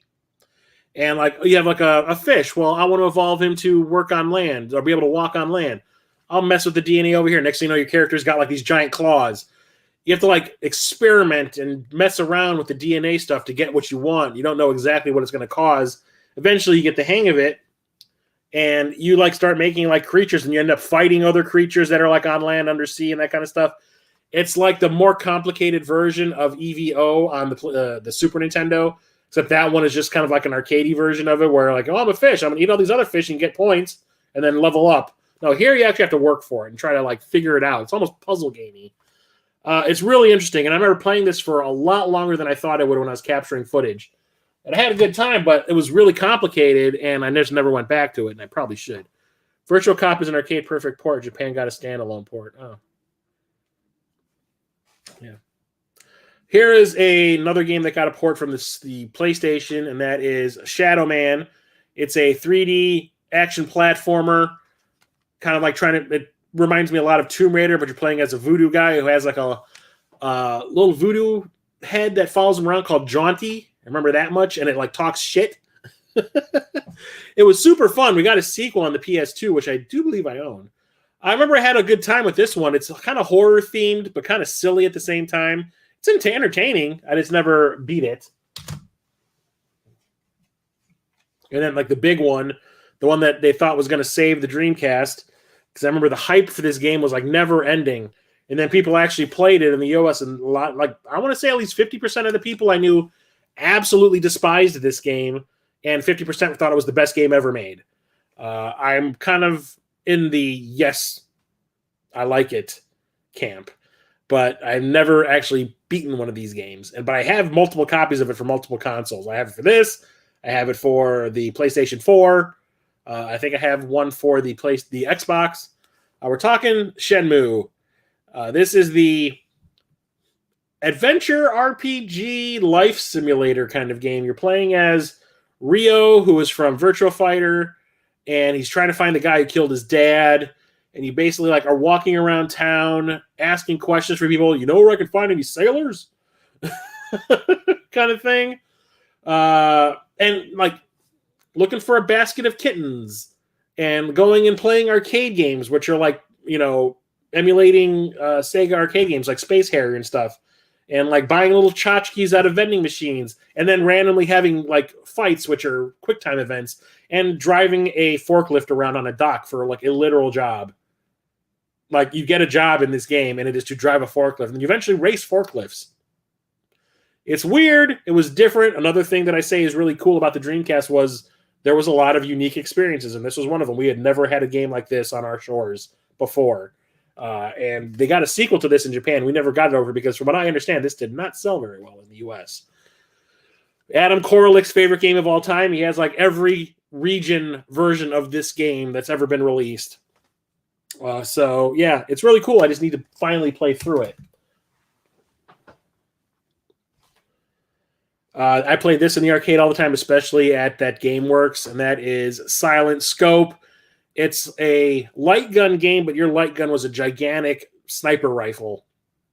And the coolest thing was, if you would look through the scope, there was a screen in there, like a little screen that would basically track what you were looking at on the screen if you weren't looking through the scope, because the game itself had a gigantic monitor. It was the coolest thing ever. So just headshots all the time, shooting down helicopters and stuff. It is so much fun. There was no peripheral for this console, but there was for the PlayStation 2, I think there was. Yeah, never had that. I do have the collection for the, I think it's the Xbox, the OG Xbox. Super awesome game. Just you can't really play it the way you really want to play it because you don't have the peripheral, which I thought was stupid. Like if you're going to release that for the console, release the damn peripheral. This game is a piece of crap. It's I wouldn't really say it's an RPG. It's kind of like playing a 2.5D Legend of Zelda. It's called Silver. I do recall me jacking up talking about this game in the Dreamcasting episode because I called it Sliver. Sliver is a softcore porn movie with Sharon Stone in it that came out in the 90s. Silver is this. And I remember capturing the footage for it for the Dreamcasting episode and going like, nah, it's like the overworld stuff from Final Fantasy, but not very good. There's no real-time fights in this. It's all just kind of like slashy, like Legend of Zelda. It's not great. It's pretty craptastic, actually. Should not expect anything less from Infogrames. This one got a remaster on the GameCube, I think. Skies of Arcadia, one of the few RPGs that we got on this console. Never had this back in the day, but it is a pirate RPG. And everyone swears by it. They were like, this is the greatest game of all time kind of thing. But I never played it back in the day. Never even owned it back in the day. This is the first copy of this game I've ever had. And it looks pretty cool. I might have to add this to my list of RPGs to play this year. I definitely want to play Rogue Galaxy. I need to play this. This was one of the games that we were playing at my birthday party. I think I mentioned it in the first episode of the Dreamcast series that I had a retro-themed birthday party. I want to say it was like 2015, maybe 2014. And busted out the PlayStation 1, 2. Well, the PlayStation 2 is my PS1. The PlayStation 2, the Dreamcast, the Nintendo 64. And we started off playing the Dreamcast. And this was the game that killed the Dreamcast for us. Like, no one wanted to play anything Dreamcast after this. They all were like, let's just play Smash Brothers on the Wii U. And that is Slave Zero. So it's all about advertising hot 4-player action. Should have known better because it's by Infogrames. And it's like a mech game, a giant mech game. You're loose in the city. And then when you're playing the multiplayer version, it's the frame rate drops from maybe 30 when you're playing single player to like 8. And it is unplayable. And everyone was losing their goddamn mind when we were playing it.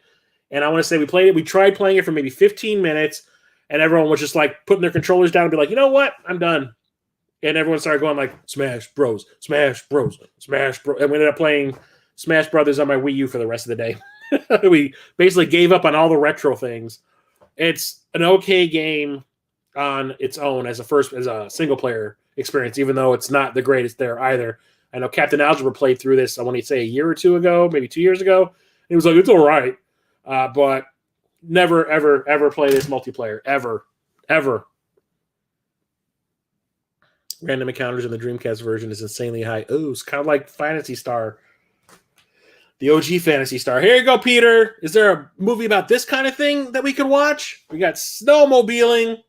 We got snow cross championship racing. Ooh. No, Arctic Thunder is the way to go. This one, not so much. You know how I know? It's by Crave. I don't give a crap if it has licensed snowmobiles in it. Who cares? It's not that great. I do not like it. I do not like it. There's a new sequel coming? What?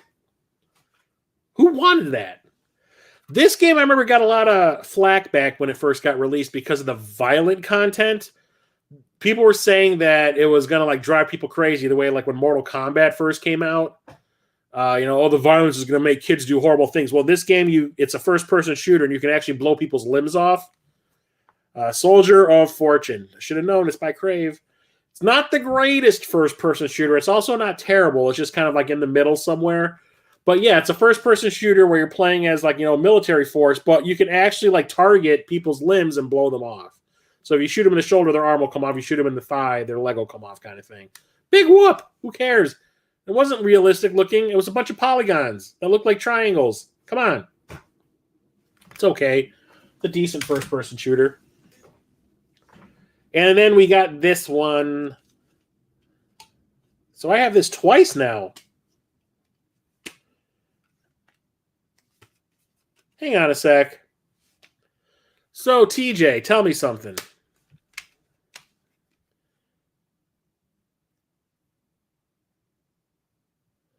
Uh-oh. So we got Sonic Adventure here. Were all of them 2-disc, or is this the special edition one? Because this has a Sonic Adventure 2 trial and disc in it, aside from the one that I have. Is this the special edition? Not for resale. Do I have the special edition?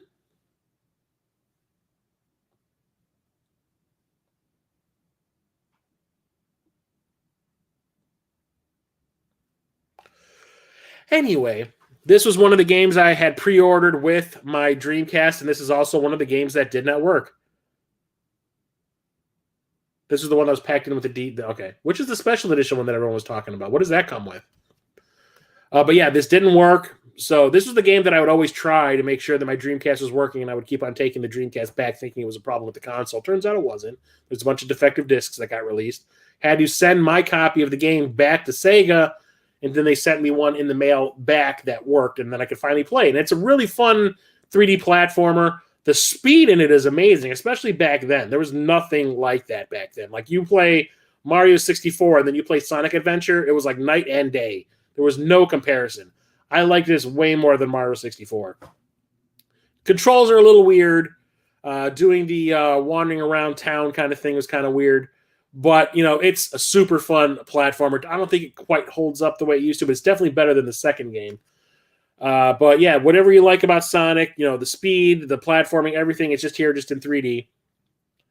And it was super fun. Has a great soundtrack and a bunch of new characters, too. And my copy is signed by John St. John, who played Duke Nukem, because he's the voice of Big the Cat. And he actually wrote there, "I'm Big." And also signed by Johnny Jolie, who did some of the music for the game. They were both at the Midwest Gaming Classic in 2018, the first year that it was taking place at the convention center, and where John St. John was signing. He was signing for free. The convention paid for all the autographs for everybody. You just had to get in line, and he would give you as many autographs as you wanted, as many pictures as you wanted. He probably would have given you blood if you asked him, because he was doing, like Jason from Corpse Flood Gaming was like, record me a message for my YouTube channel or whatever. And he was like, yeah, sure. As Duke Nukem. And he did. He was doing that for everybody. I got a picture with him. I got him to autograph a couple of my games. I got him to sign this. And as I was waiting in line, Johnny Jolie, who was on a panel with John St. John that day, basically walked down the line. He was like, anyone want me to sign any Sonic the Hedgehog stuff? And I was like, well, I'm going to be getting John St. John's signature, so can you sign this too? So he signed it right there. Oh, he didn't do the music. He did songs that are in the game. It's a super fun game. I like it a lot. It was a great natural evolution of the franchise. And then you got Sonic Adventure 2, which is more of the same. It was just trying to do a lot of really cool things that I didn't think worked out very well. I mean, the whole snowboarding through the city thing at the beginning, yeah, it's awesome. But everything after that was just kind of like clunky, I thought. I didn't find it as much fun as the first one. I never actually beat this one. I didn't really feel like I needed to. I lost interest in it pretty quickly. I don't know if the one on the Dreamcast is much better, but I don't know. There are 4 variants. The 2-disc one was Sonic Adventure 2 Trial, the All-Stars, and the 2 retail versions had different art behind the disc. Okay. And then we got another Sonic game, and that is Sonic Shuffle. I actually bought this off of Scott Squatch from Video Game Sellers. Used to be a really big YouTuber. He doesn't do much YouTube anymore. Now he just does like pictures. Every weekend he would go out garage sailing and come back with buckets of stuff that he would take to the flea market and sell. And if he didn't have any of these games in his collection, he would just keep what he wanted and sell the rest at the flea market. This guy always had money coming in. It was crazy the amount of stuff, cool stuff he would find every week. He works for Korn, and when they tour, he works for Korn. And I met him. I interviewed him for my old show, Toasty, that I used to do with my buddy Josh. We met up. He was touring with Korn. They came to Southern Illinois. Me and Josh drove down there, picked him up, took him to basically a bus stop, and interviewed him at the little bus station where you sit and wait for the Pace bus. And it's on YouTube if you want to see it. Look up Toasty Show on YouTube, and you'll see our interview with him. It's really awkward because I was really nervous about meeting him because he was one of the YouTubers that got me back into or wanting to start collecting again. So I was really nervous to meet him. He turned out to be like a super nice guy and all that. But this is the not for resale version of Sonic Shuffle. It's basically Mario Party with Sonic the Hedgehog. And yeah, it's not great. I do not like Mario Party. I know a lot of people do. I could never get into it. I did not like what you had to do to actually play the games. Like basically rub the skin off the palm of your hand in a couple of them with the Nintendo 64 controller. No thanks. I don't feel like flaying myself to play a video game. And this is more of that kind of thing. Yippee, skippy. Had to have it for the collection. Getting to the end, at least of this shelf's worth of games. So I couldn't remember what the other games I was playing at the beginning when I first got my Dreamcast when all those other games didn't work. So it was Crazy Taxi, it was Power Stone, and it was definitely Soul Calibur that I was playing all the damn time. This was the one that I played the most. Hang on a second, my throat's going dry. I need to get a little sippy sip. Yeah, he's chill. Yeah, he doesn't do much. I think I still follow him on YouTube. Not YouTube, Facebook. And every once in a while I'll see a picture of him and his wife. Or he'll be like, oh, look at my big haul this weekend. I don't think he really collects anymore. I think he's selling off his collection, actually. But he's still doing the flea market. But Soul Calibur, it's a port of an arcade game. Super awesome one-on-one fighting game. This game is like virtually perfect. Number one, this is the game that I say started off the death of arcades because this was arcade perfect at home. Could not go wrong. Controls perfectly. The graphics are amazing. They still look amazing. I remember I was playing this when I got my Sega Sports Dreamcast. Was that a year and a half ago? Brought it home. This was the first game I popped into it to see if it worked. And I ended up sitting there and unlocking a whole shitload of characters again. I had so much fun. It does not feel dated to me at all. It still looks great, plays great, sounds great. Everything about it is nearly perfect. I absolutely love playing as Maxie. Maxie is my boy. Siegfried's kind of cool too. But Maxie with the nunchucks. Yeah. Taki is awesome too. I like Taki. One of my all-time favorite fighting games, and it's a great franchise. Started off with Soul Blade, got renamed Soul Edge for reasons. Soul Calibur 2. Soul Calibur 2, I played that probably even more than that. We had, and the cool thing about Soul Calibur 2 was that all the different console versions of it, the ports, each had a different exclusive character. You all know this. What was it? Xbox had Spawn, GameCube had Link, and the PlayStation 2 had Heihachi from Tekken. And the Xbox version was the one that I had, and like every one of my friends had a different copy. Like my friend Justin had, I do believe he had the GameCube one, and Charlie I think had was it Charlie? Someone else I knew had it might have been Charlie, had the PlayStation 2 version. But like all of us were playing the different versions, and it was super cool. Eventually I want to get all three, like one of each, so I have all the different exclusive characters. Right now I do think I just have the Xbox one. Maybe I'll look for those at the Midwest Gaming Classic. Gives me something to do. I'm not going there with the intent of buying anything except that game that I'm getting off of TJ. I have nothing really that I'm looking for. Maybe some Game Boy games if I can find some stuff that it looks interesting and isn't super expensive. Maybe some of the games I had as a kid. I'll definitely look for some of those, but nothing specific. But yeah, if I find those other two Soul Calibur 2s, I might actually go after that. Definitely going to be looking for some more aftermarket Dreamcast stuff. Soul Fighter is next. I got this in a lot with that Ring game. And this is a beat-em-up, a 3D beat-em-up. And from what I'm told, it's pretty good. I've captured some footage of it when I made the Dreamcasting episode, but I only played it for about 5 minutes. And it was okay. I had fun. I need to go back and play through it some more. I do not know if Red Orb continued to be a developer or not, because they do not sound familiar at all. But I mean, just looking at the back art right now, I'm like, yeah, that actually looks pretty fun. I love a good beat-em-up, 3D or not. I need to boot that one up because I don't really remember much about it. Yeah, here we go. This one was the one that took... No, not this one. The other one. Okay, so this is still sealed.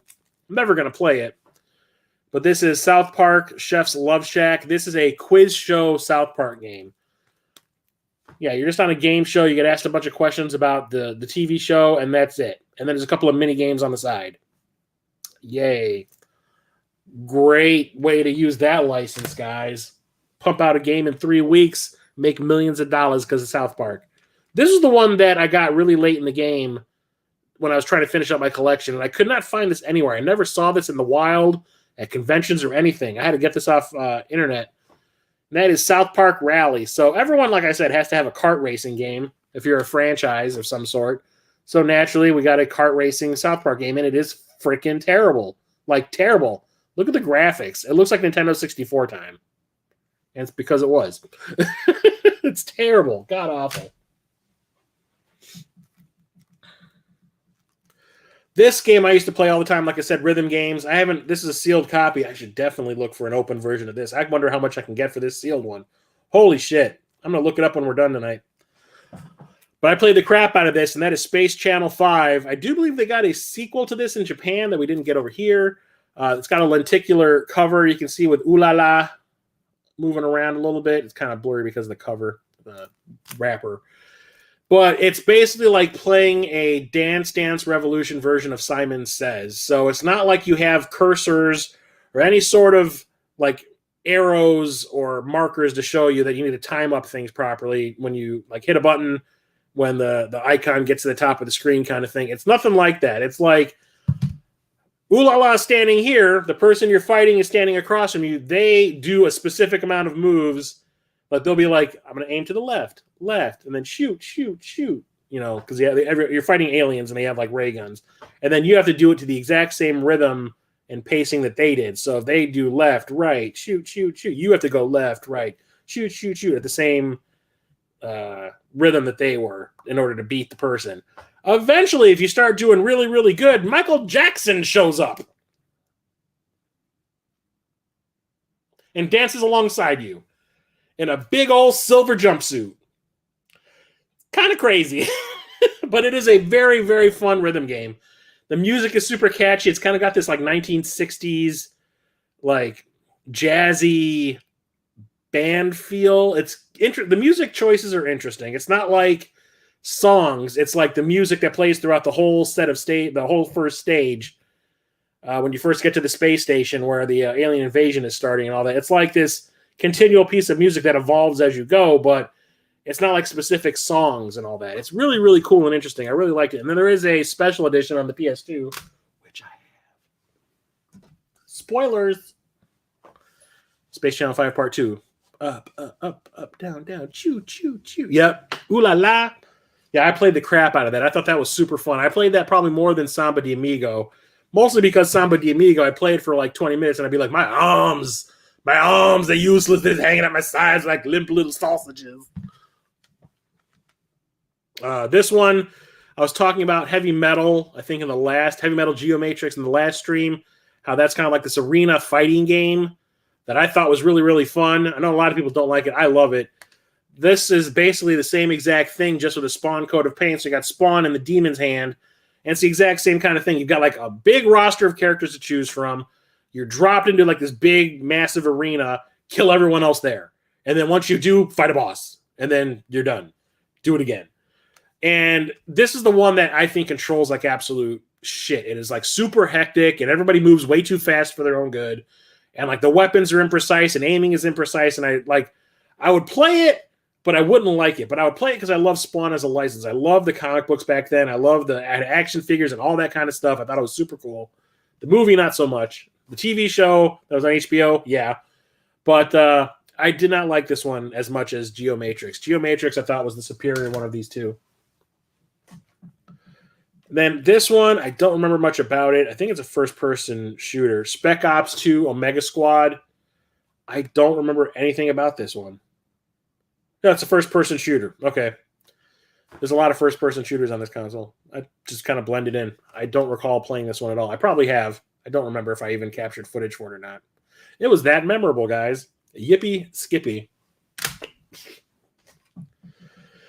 We have these two that I picked up the second one at Game Dude. So apparently this game was popular enough that it got an upgrade. Kind of itchy eye. Ooh. We got Speed Devils, which is an arcadey racing game. It's not bad. It's not great either. It's kind of trying to be like Twisted Metal a little bit, but more about racing than beating each other up and shooting each other and stuff like that. But like a lot of environment, you can see there's a tornado. There's like a lot of environmental stuff going on. The stages are pretty cool, but the cars and the characters are kind of But I thought it was all right.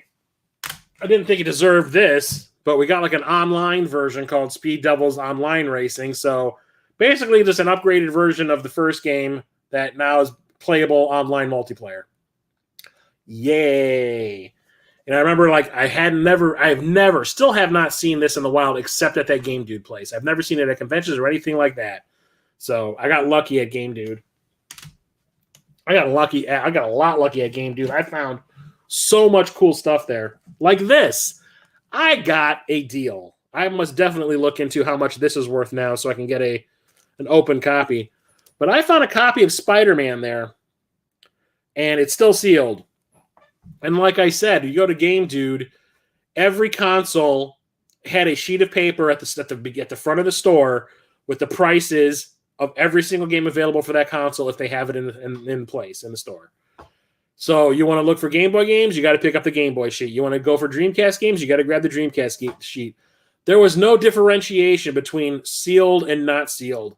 So when I went to the Dreamcast section, they had this sealed Spider-Man sitting on that shelf with all the other Dreamcast stuff. It was not segregated at all because it was sealed. It was just sitting there with everything else. And when I said, hey, I would like that Spider-Man, and they gave it to me, and I got it rung up, and it was the exact same price sealed as it was used, which was like $20. So I was not going to clue them in or anything like that and say, hey, should I be paying more money because this is sealed? No, they just never cared. And I'm probably better for it. So I'm probably going to look this up and see how much it's worth. But it's a 3D like platformer beat 'em up, and it is based on a game that came out for the PlayStation 1. This is a port. Definitely the better version of the two. It's less chunky looking, at least, but it plays great, and it had a sequel too. We never got the port of the sequel that came out on the PlayStation 1, but it's awesome. Here is what is probably the worst game on this whole console. And I should not have been surprised when you see who developed it, but I love a lot of games by this company, but this one, the company's actually owned by Acclaim, or at least at this point in time it was, and they wanted to just get this game out. It seriously took like a month to develop. It was broken. It was buggy. They just wanted to get another game out, so they like slapped the LJN logo on it so it wouldn't taint Acclaim's name. Spirit of Speed 1937. It's a racing game that was thrown on the LJN license just because LJN's, the name has already been sullied over the years. Why not just throw this out and not make Acclaim look bad? Because Acclaim actually made money back then. So it's a racing game that takes place in the 1930s. It is the jankiest, brokenest, most craptastic game you've ever played in your life. It is unplayable. Like, you'll be driving, and for some reason, the streets where the sidewalk starts, it's raised up a little bit. If your car even nudges the raised up sidewalk, your car loses complete control and like starts spinning around and goes off in a completely different direction. And you can never win a race in this game because the moment you screw up just a little bit, you're done. It's over. It plays like crap. It looks like absolute trash. It looks like a game that you would have found in like one of those baskets at the software store. It was like one of those games that was $1. It looks like shit, sounds like crap, it plays like crap. It is one of the worst things I've ever played in my life. Cygnus Destroyer, if you remember him, he used to do the Guilty or Not Guilty for games, and LJN Defender was also his other name. He did a video about this trying to defend it. He goes, I cannot find one thing to defend about it. This is quite possibly the worst game LGN ever released, and is probably one of the worst games ever made also. It is beyond redeemable. It is absolute trash. Yeah, that was definitely the best Spider-Man game. I still had a soft spot for like Maximum Carnage and Spider-Man and the X-Men Arcade's Revenge. I still had soft spots for that, but when I played that on the PS1, I was like, oh, now we've made it. Like, it was fantastic. Had to get this. This was also one of the last games I needed to complete the set. This is Sports Jam. 12 sports games in one. So it's just like that Smash Pack kind of thing, except it's all little mini sports games. So you got, oh God, I can't even read it. Can I figure it out by the iconography? You can see they just got little icons at the top to tell you what there is. Football, baseball, basketball, hockey, tennis, soccer, golf, and cycling. I guess there's a couple of variations of each to fill out the 12. Yay. I could care less. Needed it for the collection to finish off the set. Outside of that, yay. Here is one of my favorite games for this console. I need to play this again at some point. I absolutely love it. You know how I love my Wing Commanders. We have Star Lancer, which is basically a big, huge ripoff of Wing Commander. This is probably the best game Crave made for this console. It is one of my favorite Wing Commander style clones, and it looks fantastic, and it played well. Fantastic story. I don't know if this is a port from a PC or something like that. I do not know. But I did not care. This and Deep Fighter on the Dreamcast were some of the games that got the most play for me. Like, I absolutely loved both of these games. And if you have a Dreamcast or you're collecting for the Dreamcast, definitely get a copy of this. You won't regret it. If you love Wing Commander, outer space dogfighting kind of thing, definitely pick this one up. It is fantastic. This, on the other hand, is trash. I think, yeah. There was a lot of Star Wars games on the Dreamcast. Had to have them back in the day because licensed game whore. And this isn't just because of my love of Star Wars and me being nitpicky, but there was a lot of bad Star Wars games out there, everybody. You know, Masters of Terraskazi is one of the worst Star Wars games I've ever played. Unnecessary. I honestly, like, did anyone watch the newest episode of The Mandalorian, the one that came out yesterday? Let me know. I'll take a drink to let the answers come in if anyone's watched it yet. Because I think I can only talk about this with you guys. You video game folk. Let me know. Oh, wait. Just say yes or no.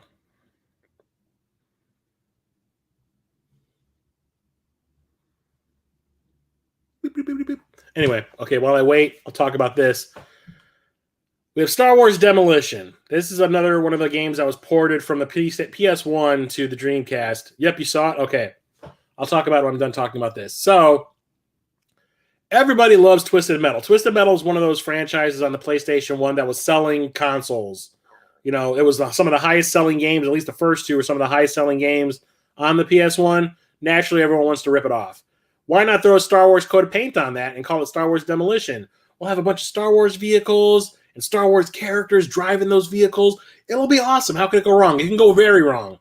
Why would you want to have Boba Fett with just his jetpack going up against one of those gigantic tanks from Episode 1? That is completely bullshit. On top of the bad character choices and vehicle choices, everything is unbalanced as hell.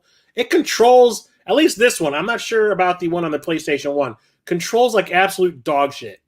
I remember playing this. I bought this one specifically. I knew that the PlayStation 1 version, when it was coming out, that there was going to be a port to the Dreamcast. It was just going to come out much later, so I never bought the PS1 version. I waited for this. I probably shouldn't because I hear the PlayStation 1 version is way better. But me being a huge Twisted Metal fan, I had super high hopes for this, and I remember I played this for maybe an hour, and I was like, I'm done. It is absolute trash. It plays like crap. It looks like crap. I hated it. Hated it. So much. Boba Fett with his freaking backpack going up against a tank or an ATST. That seems so fair. So fair. Garbage. Absolute garbage. Anyway, so the thing that I was going to talk about was I'm watching the new episode of The Mandalorian, and they're showing the clan that the Mandalorian, you know, that the Din Djarin is part of now. They show them all training at the beginning. Well, they showed one dude who looked like Jodo Cast from Masters of Terraskazi. There was an unlockable character that you can get that was like a reskin of Boba Fett. And he was wearing like a tan shirt instead of that like pale blue shirt that Boba Fett wears. And his armor was gray. And they show a character that looked just like him sparring on the beach. And I stopped the episode on and I froze it on. I'm like, is that supposed to be Jodo Cast? That would be a really funny like Easter egg if it was. I didn't see anything saying that it was, but he looked just like him. Anyway. Stop. I should just turn my volume off on my phone. This I thought was pretty cool. There's Star Wars Episode 1 Jedi Power Battles. This is like a 3D beat 'em up with lightsabers. And you have, 3 characters you can play as? No, 5. Mace Windu, Obi-Wan, Qui-Gon, Ki-Adi-Mundi, and, oh god, I cannot remember the girl with the jellyfish on her head's name. Plo Koon. Weird-ass names. But yeah, it's a really awesome 3D beat 'em up. I never had this on the PlayStation 1. This is another one that's a port from the PS1. I never had the PS1 version, but I had the Game Boy Advance version and this. And the Game Boy Advance version is awesome too, but this one, like, it's the better of the two, obviously. But 3D beat 'em up with lightsabers and stuff. You're going through like the events of the first movie. I think most of the time it's the first movie. Yeah. Yeah, it's actually pretty fun. Surprising for like a licensed game. And the last game I'm going to talk about is probably the most well-known of all these Star Wars games. We have Star Wars Episode 1 Racer. Still not a port of the arcade game, which I thought was freaking fantastic. I love the way it controlled with those throttle controls and stuff like that. It was awesome. 3D racing game where you're the pod racers. You can pick which pod racer you want to use. And this is definitely the better out of all of the, or the best one out of all the racing games that came out based on this. Well, Racer Revenge is really good. But up until this point, how about that? You had Racer on the N64 and this. This is definitely the better of the two. It plays much smoother. Like the graphics, the frame rate is much smoother. Controls a hell of a lot better because you're not using that shitty controller from the Nintendo 64. I absolutely loved it. I played the crap out of this when it first came out, hoping that it was going to be more like the arcade. It wasn't, but on its own, it's pretty great. So there's that. The speed, the way the speed works and makes you feel like you're driving at like 600 miles an hour is pretty awesome. Blow who? Are you being serious, TJ? Plo Koon. Plokoon. This Jenna that has like a jellyfish on her head. Anyway, that's it for today's stream. I'll be back next Thursday, same time, 8:30 p.m. Central, for the final Dreamcast stream, part 4. It'll be a little bit shorter because there's probably like this much space on my shelf that isn't filled with Dreamcast stuff. But I hope to fill that up at the Midwest Gaming Class if I can find some those aftermarket games that I still need. Definitely got to get Fade to Black, Flashback, Out of This World. A few more. I know there's a bunch of fighting. I think Ganryu 2 is out. To take a look at it. Got it at Blockbuster Seal for like $10. Ooh! Power Battles is pretty fun. I like it. There's not going to be I'm going to shoot some shorts when I'm done right now because I'm in the mood. I'm fully awake. I'm not completely messing up my speech right now. So I'm going to shoot some shorts. I'm not going to release a short tomorrow. What I am going to do tomorrow is release the 3rd episode of my tabletop RPG series, the Tides of Flame Dungeons and Dragons campaign. Episode 3 has been out for just over a month, I think, on Twitch.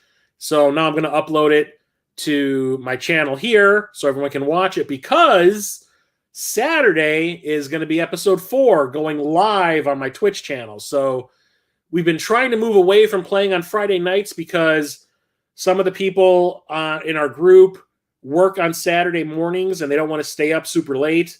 So we've been trying to figure out a way to like see if everyone can work playing, or if anyone can work into their schedules to play on a Saturday. So not only can we play for longer without the risk of, or without having to worry about somebody going to work the next day, because none of my friends in the group work on Sundays.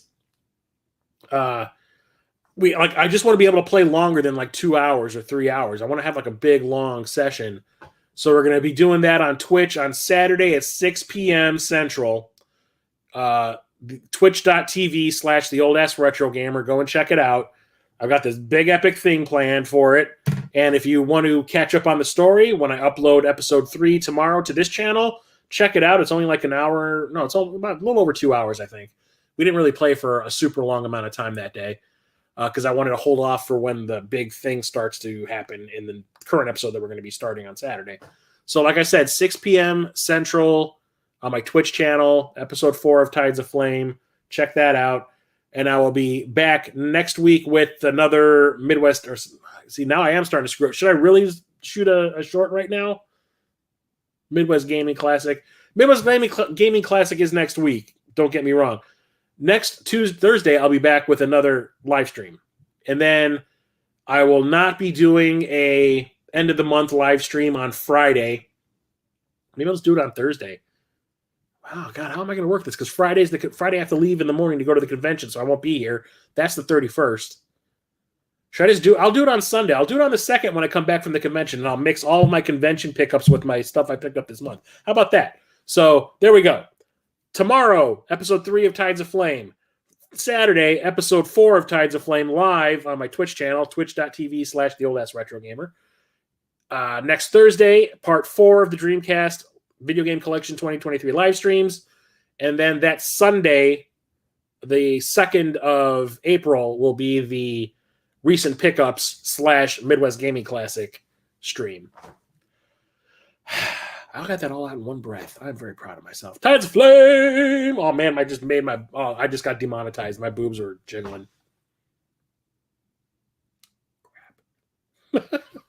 So, thank you, everybody, for hanging out for me or with me. God, I'm not doing a short now. There's no way in hell. Nope, I'm going to go cook something to eat. Shit. Thanks for hanging out with me tonight. This is really fun talking about these games and all that stuff. Definitely looking forward to the D&D campaign on Saturday. That's going to be super fun. A lot of cool stuff happening. So I'll talk to you all later. Have a good night. Stay safe out there. Chris, the old ass retro gamer, out.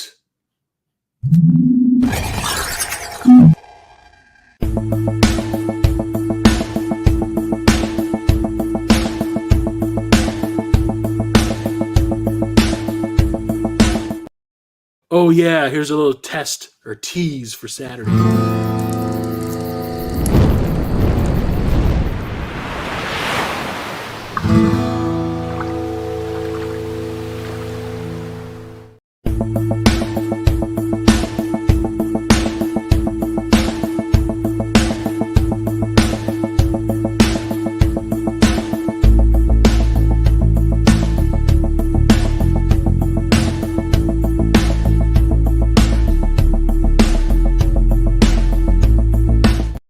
It is, as they say, mysterious.